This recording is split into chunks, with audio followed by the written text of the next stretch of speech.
The day's big witness was a former security officer at the Intercontinental Hotel. Diddy then brought out a brown paper bag full of cash. A video of Diddy and Cassie that was never meant to be seen has suddenly leaked, and people are shocked. The clip reportedly came from a hotel worker, but no one knows exactly how or why someone named Sylvia Okun, a name the public had never heard before, got access to such private footage. Her unexpected involvement has raised big questions. What does this mean for Diddy? Could others be involved? This scandal might shake Hollywood, and we've got all the details. His big witness was a former security officer at the Intercontinental Hotel. He said Diddy paid him $100,000 to fork over what he thought was the one and only copy of a video of Cassie's assault. We also heard from someone inside Diddy's business empire, the former chief financial officer of Bad Boy Entertainment. Now, he claimed everything he did for the company was totally above board. And the jury saw a $20,000 wire transfer from Cassie's dad to Diddy, which was sent back days later. A former security officer for the Intercontinental Hotel, Eddie Garcia, testified the phone, well, it started ringing, and a lot. The calls were from Diddy's chief of staff, Christina Karam. Now, a reminder, she has not been charged in this case and has not been accused of any criminal wrongdoing. Garcia says at one point she put Diddy himself on the line, and Garcia recalled what Diddy told him. He stated that I sounded like a good guy, but I sounded like I wanted to help, and that something like this can ruin him. Garcia said Diddy sounded nervous and promised to take care of him. Garcia, he then went to his boss and told him Diddy was willing to pay. His boss suggested $50,000. Garcia then called Diddy back, testifying he was excited. He said, Eddie, my angel, I knew you could help. I knew you could do it. Garcia got the video on a thumb drive from his boss the next day, and then he gave it to Diddy in person. Garcia told the court that Diddy made him sign an NDA, and he said he even spoke with Cassie Ventura over FaceTime, saying, quote, she said that she had a movie coming out and that it wasn't a good time for this to come out. She wanted it to go away. Sylvia Okun went from complete unknown to the center of a major scandal almost overnight. She used to work at a hotel that served celebrities, but her job was far from glamorous. She worked behind the scenes, where no one usually notices. Now she's allegedly linked to the leaked video of Diddy and Cassie, and people are wondering how someone in her position got access to such secure footage. The hotel hasn't been named publicly, but sources say it was known for privacy and discretion. Experts say getting that footage wouldn't be easy unless Sylvia had technical skills or there was a major failure in hotel security. Her name first appeared in online discussions and may have been discovered during an internal investigation. So how did the defense then try to follow that? Because that is some pretty compelling testimony to talk about the prosecution's case, that he was allegedly aware, that he didn't want this to see the light of day, which means potentially law enforcement would never see it. That's right. And cross-examination was very brief, Laura. As you said, there's a ton of testimony to get into, seemingly damning testimony, if these allegations that Eddie Garcia testified are all true. But all that the defense did is they pulled up this non-disclosure agreement, which Eddie Garcia told the jury that Diddy handed him, as he also handed him that bag of $100,000. And the defense, they showed a paragraph that says, in this NDA, it doesn't say that you can't testify about this one day. So basically trying to show they're not prohibiting him from participating in a trial like this, but that's really not the point. The takeaway with showing this NDA is it was on company letterhead. The top of that NDA said Combs Enterprises. And there was also a clause in there that told him if he breached the contract, he would have to pay the company, not Combs, the company, $1 million. The so-called liquidated damages. That was one of two contracts that was essentially important here. He was also testifying under immunity. That's right. And, you know, that shows that Eddie Garcia, at least, was nervous because he knows that he was involved with covering something egregious up. The idea that one employee could be behind such a serious privacy breach has shocked everyone. People are now wondering what motivated Sylvia Okun. Was she unhappy with her job? Did someone pay her? Or was she used by others in a much bigger scheme? Early reports say she didn't hold a high-level position, which makes the leak even more surprising. Usually, only a few trusted people can access hotel security footage, and it's tightly controlled. So how did Sylvia get in? And did she do it on her own? If she acted deliberately, she could face serious legal trouble, including lawsuits and criminal charges for breaking privacy laws. Experts say it's extremely rare for this kind of leak to happen without warning signs. One security consultant even called it a major failure in both ethics and hotel security. But Sylvia's case doesn't seem simple. Could someone have helped her? Or was she just the face of a bigger plan? As the investigation continues, it's clear this isn't just a mistake. There's a much deeper story behind it all. Music mogul Diddy Combs. All right, for a third day, Combs' former assistant known as Mia was back on the stand. Fox 5's Lisa Evers is live outside the courthouse in Lower Manhattan with a breakdown of today's testimony. Lisa. Well, Stephen, Natasha, Diddy Combs sat at the defense table, his chair pushed back a little bit, his hands in his lap, folded and completely motionless as his former personal assistant, who was using the pseudonym Mia, testified on the stand that she was brainwashed. That's why she kept texting him affectionate messages years after she left.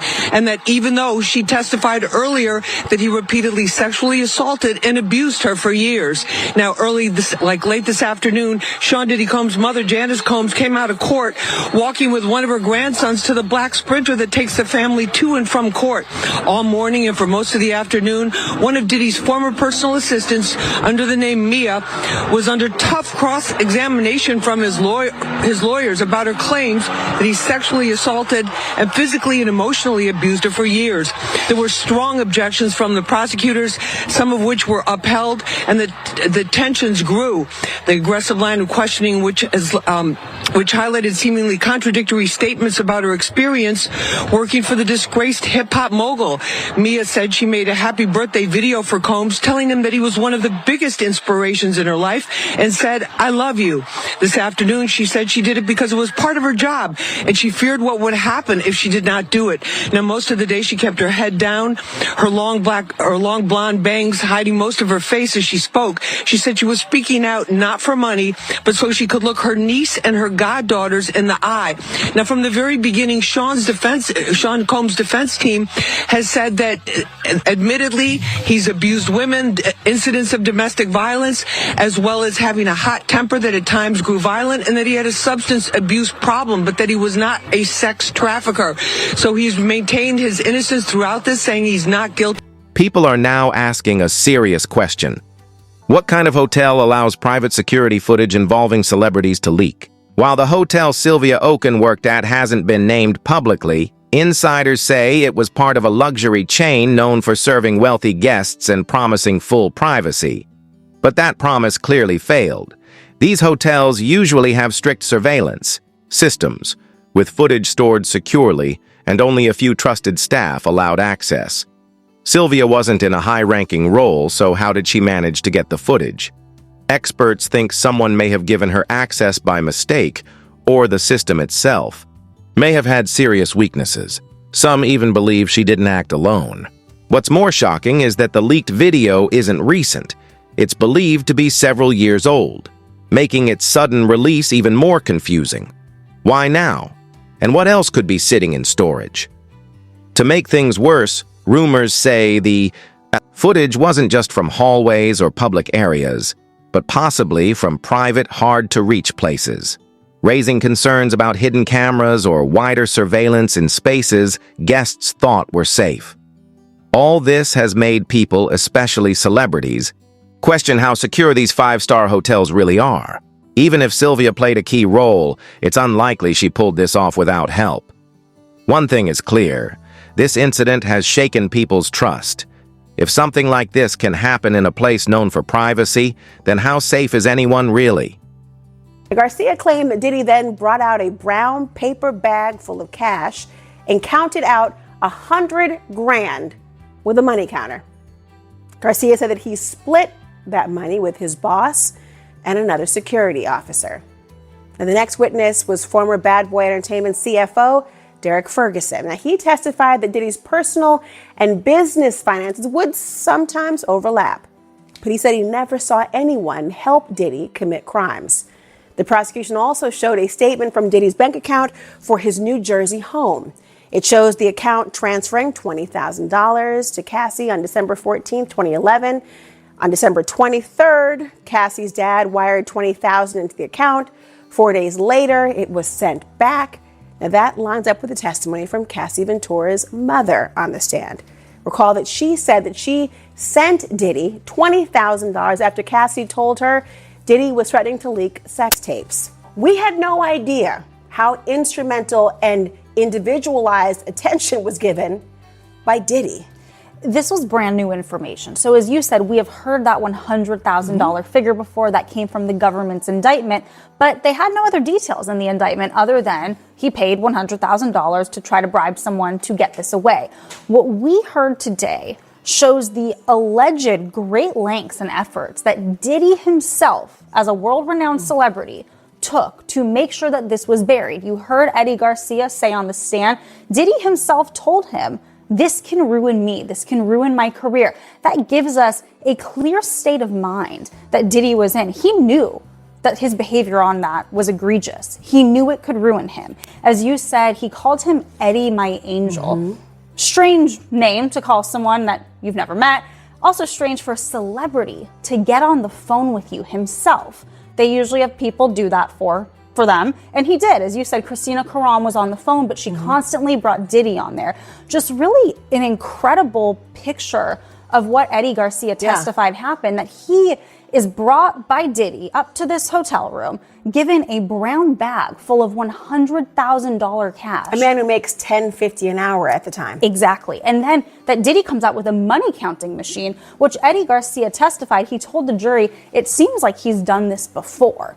And then Diddy himself takes Eddie Garcia down the elevator and basically, bids him farewell. He pays for his valet at the hotel, and he asks him, what are you going to do with this money? And tells him, don't spend it all at once, meaning it could get suspicious. So really, again, brand new information and showing the great lengths that Diddy allegedly went to make sure that this never came out. The big question everyone's asking is, why was this footage released now? The timing doesn't feel random.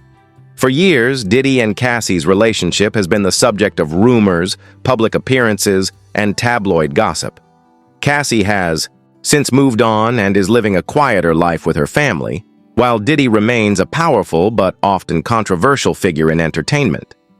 Some believe this leak was no accident, that it might have been planned to coincide with something happening in their lives or careers. There's talk that Sylvia Okun didn't act on her own, and that outside pressure, maybe from media or people with personal agendas, played a role. Leaks like this usually aren't isolated. There's often something bigger going on behind the scenes. Others think it could have been personal. Maybe Sylvia had issues with the hotel or saw a chance to profit by releasing the footage now, years after it was recorded. Some also wonder if the leak is connected to Diddy's legal battles or business challenges. Could this be a way to damage his image or apply pressure? With celebrities often dealing with lawsuits or brand conflicts, the right leak at the wrong time can make headlines fast. If someone else is using this footage to stir things up, it raises more questions. Why this clip, and why now? Sylvia's timing has definitely raised eyebrows. If she had this footage for years, what made her, or whoever's really behind it, decide to drop it now? Whether it was for money, revenge, or something bigger, one thing's certain. This story is more than just a simple leak. It's part of something much more calculated. So far, neither Diddy nor Cassie, and not even their teams, have said much about the leaked footage, which has only fueled more rumors. People close to Cassie say she's staying quiet, like she usually does, while Diddy's side is reportedly trying to manage the fallout behind the scenes. But here's what's really making people nervous. What if this clip is just the beginning? If one video got out, could there be more waiting to surface? According to insiders, the footage is deeply personal and possibly damaging, though no full video has been made public yet. What little is known suggests it shows a private, emotional moment between Diddy and Cassie, something never meant to be seen. The fact that it even exists, and how secretive everyone's being, has people online asking non-stop questions. What's so shocking about this leak isn't just what's supposedly in the video, it's who's involved and the context around it. Those claiming to have seen parts of it say it's raw, unfiltered, and reveals a side of their relationship that was carefully hidden from the public. This isn't just another celebrity gossip headline. It feels more serious, more real. For years, Diddy and Cassie presented a polished image in public, while rumors hinted at something more complicated behind closed doors. This footage, if accurate, could show a version of their relationship the public was never meant to see. And unlike typical celebrity leaks, like hacked phones or private messages, this one comes from somewhere completely different, making it even more unsettling. Tape ever came out, he's screwed. I'm so glad you mentioned Stormy Daniels, because I've been thinking about this today in terms of a jury that might be all the more fluent than they probably ever would have been in New York about catch and kill, right? This phenomenon where you've got bad press coming out and you're paying a tabloid or otherwise to say, how about you just take that and it never sees the light of day? And we didn't see a RICO charge in that case. That was state court, obviously, so very different. But when you hear about that and think about how a jury might view, well, hold on, celebrities all the time, they've got DUIs, they've got videos, they've got dirt and skeletons. Isn't damage control part of what the rich folks do? I mean, I think there has to be a difference between damage control and seeing a potential criminal case coming down the pipe and saying, I don't want that criminal case to ever see the light of day. And that's how I see these are being two separate situations. In the scenario you painted, absolutely. If you do something that's embarrassing or could cause you reputational harm, you want to shut it down, you want to pay somebody money, that could be a contractual agreement between two people. God bless. However, if you've committed a crime and there is evidence of that crime, and you tell somebody, I want to obtain and get rid of essentially the only copy, all evidence of my crime, that to me starts looking a lot more like obstruction than just a contract. The idea that private surveillance footage from a place as trusted as a hotel could resurface years later has shaken people's sense of privacy, especially when the video reportedly shows something deeply emotional and raw. Insiders hint at visible tension between Diddy and Cassie in the footage, raising tough questions about what really went on behind closed doors. For years, their relationship was admired by fans, but now, even that public image is being reevaluated. While much of this remains speculation, those who've seen the clip say its impact is undeniable. This isn't just gossip, it carries serious consequences. For Diddy, a music mogul already under scrutiny, the leak could add to ongoing controversies or spark new ones. For Cassie, who stepped back from fame and focused on her personal life, this sudden return to headlines may feel invasive and painful. And now, people are wondering, if one video got out, could there be more? Could this be just the beginning? At the center of it all is Sylvia Okun, the woman believed to be behind the leak, now facing not only public backlash, but potential legal trouble. Hotels are supposed to safeguard their guests' privacy, and if Sylvia violated that trust, she could face lawsuits or even felony charges. Whether she acted alone or as part of something larger, her life has changed overnight. Meanwhile, Diddy and Cassie are left to face the fallout. Diddy's carefully built image under threat, and Cassie's hard-earned peace thrown into chaos. For her, this leak isn't just about public perception. It could affect her family and daily life in deeply personal ways. What's deeply unsettling for many observers is the sense that this might not be the whole story. The leaked footage has already caused a media storm, but if Sylvia Okun truly had access to hotel surveillance systems, it's possible there are other recordings of Diddy, Cassie, or even other high-profile guests whose privacy was compromised. Without their knowledge, experts warn that leaks like this rarely happen in isolation. Whether it's a digital breach or a deliberate act, this could be just the beginning of a larger privacy crisis. And that's where the conversation shifts from individual scandal to something bigger. Hotels, often billed as sanctuaries for celebrities, now face renewed scrutiny. If these private spaces can't guarantee protection, where can public figures turn? The fallout may not stop with Sylvia. Legal consequences could extend to the hotel itself and potentially anyone who helped spread or profit from the footage. Already, legal teams are reportedly preparing to act. But beneath the legal maneuvering lies a more urgent question. Has this leak redrawn the line between what's private and what's fair game? This isn't just about Diddy and Cassie anymore. It's a wake-up call. If footage from a high-end, supposedly secure environment can resurface years later, how safe is anything, really? The Sylvia Okun scandal forces a hard look at accountability, trust, and the blurry boundaries of privacy in the digital age. As the dust settles, we're left asking, who's watching and who's protecting the people being watched? And maybe more importantly, how far is too far?